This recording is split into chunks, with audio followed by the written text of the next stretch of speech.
কাল হঠাৎ কী হলো আমাদের সাথে। কালকে তো রাতে এত গরম ঘুমোতে পারিনি, তো আমাদের ঘুমটা ভেঙে গেলো ভোর 4টায়। তো আমরা বেরিয়ে পড়লাম সেই জন্য ঘুরতে এবং গপুকে নিয়ে। যাওয়ার সময় তো ভিডিও করতে পারিনি কারণ ওটা অন্ধকার ছিল।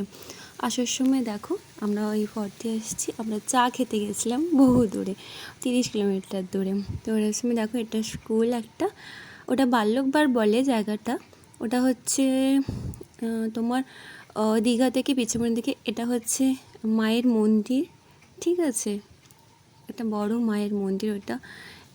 এটা হচ্ছে একটা ক্যানেল। তারপরে আমরা যাচ্ছি ওখানে, আমরা এখানে আগেও এসেছি। ওখানে একটা কাকার দোকান আছে, ওখানে চাটা ফেমাস। এখানে একটা মন্দির তৈরি হচ্ছে নতুন, কিন্তু জানি না এটা কী মন্দির। দেখে মনে হয় বাবারই মন্দির হবে, ভোলেনাথের হয়তো। এই কাকার দোকানে আমরা আগেও চা খেয়েছি। কাকাটা খুবই সুন্দর চা করে। তোমরা যদি পারো এদিকে এলে কাকার দোকানে চা খেতে পারো। আর তারপর আমরা বাড়ির উদ্দেশ্যে চলে এলাম। দেখতেই পারছো এটা হচ্ছে দেপাল হাট।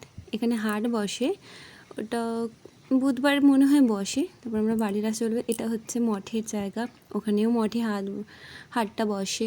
তো এটা হচ্ছে আমার বাড়ির জায়গা, রাস্তা, ঠিক আছে। তো আমরা বাড়ির দিকে এগিয়ে এসেছি। তারপরে আমরা বাড়িতে ঢুকে গেলাম। আর এখানে দেখো আমাদের গাছগুলো, নতুন গাছগুলো আনা হয়েছে। গাছগুলো কেমন হয়েছে বলো।